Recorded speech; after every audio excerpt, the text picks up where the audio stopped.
a new #1 team is here. And for more on that, we have somebody who wasn't here last week but is now back, and that's our national football editor, Steve Spiewak. Steve, welcome back, and you have a new #1 team for us.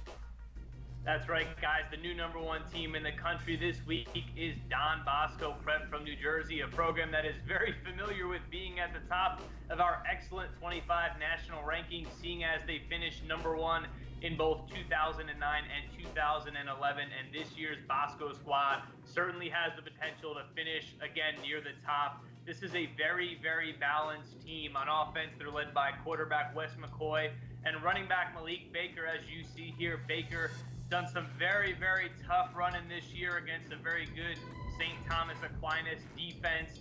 Wes McCoy makes big passes for that offense. They just move the ball with a very physical offensive line led by 6'9" lineman Kevin Fetter, who's committed to Ohio State.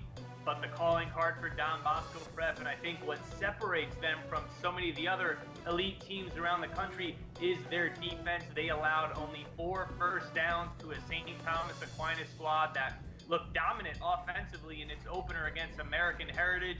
This Bosco defense is absolutely legit. They have a very, very fierce front seven, and they have some very talented, speedy, athletic kids in the secondary. All around, it is a very, very difficult defense to score against, as St. Thomas Aquinas found out. So they still have some marquee games against potentially St. Peter's Prep, who's also nationally ranked, and they play down in Florida tonight. It's never easy to win on the road, so keep an eye on their game against Fort Pierce Central down in Florida. But for now, at least, they are the #1 team in the country.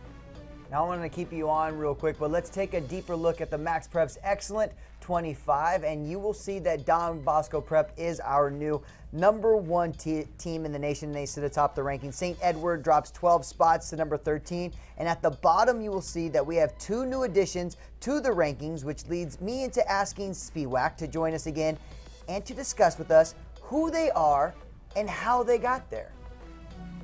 So both of these teams hail from Cincinnati, Ohio, the Greater Catholic League South, which, as we know, is one of the toughest conferences in the country year in and year out. But we are talking about Archbishop Moeller and Elder High School. Archbishop Moeller is the back-to-back defending Division I state champion in the Buckeye State. I think the perception was that they would be down a little bit given their heavy losses due to graduation, but so far this season they're 4-0 and they're playing some really good football. Quarterback Matt Crable does a great job sort of pioneering the offense there, and up front on defense, Elijah Taylor, who is committed to Notre Dame, is a force at defensive tackle. They have a junior tight end, Jake Hossman, that 24/7 Sports recognizes as one of the top 100 recruits in his class. So a very, very good team once again for Moeller. And here you see Elder, the Panthers from Ohio, another team from Cincinnati, back in our rankings after a brief hiatus. They lost to McDonough out of Maryland by 2 touchdowns, which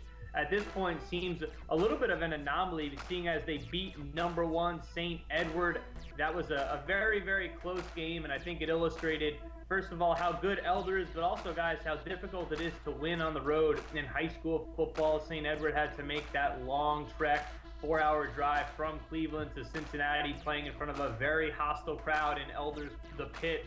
So not an easy game for St. Edward, and Elder took them out. But 2 very, very good teams in Cincinnati, and I think it speaks to the depth of football in Ohio as a whole this year.